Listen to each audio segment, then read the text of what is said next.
Hello, welcome to Levant TV Headlines. The Iraqi government has begun a long-awaited large-scale military operation backed by Shiite and Sunni pro-government fighters to dislodge Islamic State militants from Iraq's western Anbar province. Saudi-led warplanes bombed Yemeni rebels who clashed with pro-government fighters in the south despite a UN-declared truce aiming at delivering desperately needed aid. Libya's Al Jalaa hospital said it had received the bodies of 4 men in their 70s and one aged 65 killed Sunday evening in indiscriminate shelling of Beirut Street in central Benghazi.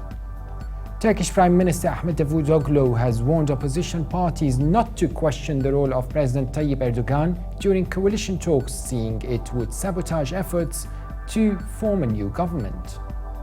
And British Prime Minister David Cameron says Britain should spend more of its defence budget on spy planes, drones and special forces to counter militants and Islamic State in Iraq and Syria.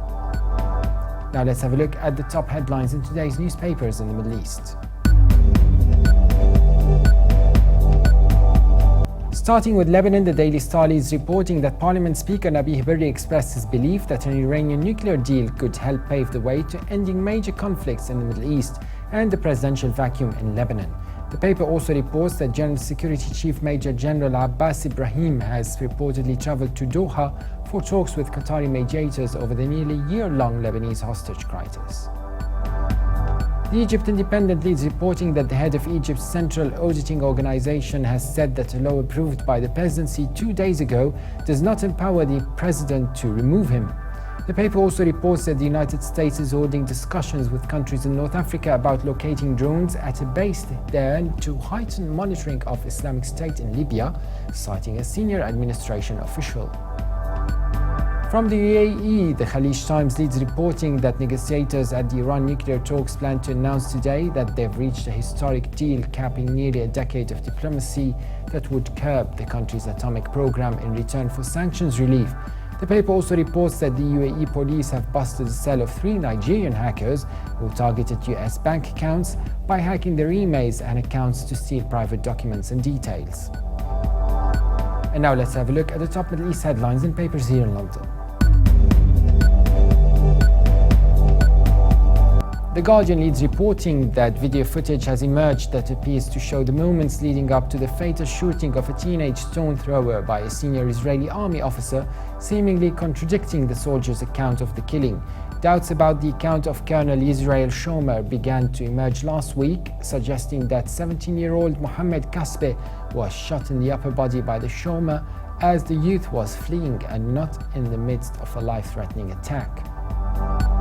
The Telegraph leads its Middle East news section reporting that the UAE has executed an Emirati woman convicted of jihadist-inspired murder of a US schoolteacher in an Abu Dhabi shopping mall. Ala Badr al-Hashimi was executed at dawn after President Sheikh Khalifa bin Zayed Al Nahyan approved the death sentence issued last month. The Independent leads reporting that a prominent British jihadist who was once suspected of being Jihadi John has reportedly deserted ISIS and gone on the run in Turkey after apparently becoming disillusioned with life in Syria.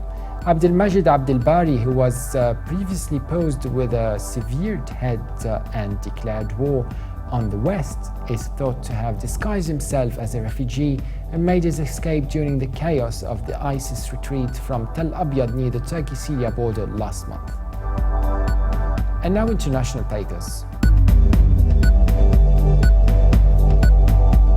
From Germany, the Deutsche Welle reports that a string of bomb attacks in mainly Shiite districts of Baghdad has killed at least 35 people. The deadliest attack targeted the northern Shab neighborhood of Baghdad, where a car bomb exploded near a crowded market, and as police and bystanders gathered, a suicide bomber set off explosives strapped to his body. And finally, the International New York Times reports that negotiators from Iran and 6 world powers are down to a small number of remaining disputes for a historic deal that would limit Tehran's nuclear ability for more than a decade in return for sanctions relief. Although the talks adjourned for the day with no agreement on Sunday, negotiators said they would renew their efforts on Monday. That was it for today. For more updates, please visit levant.tv. Thanks for watching and bye for now.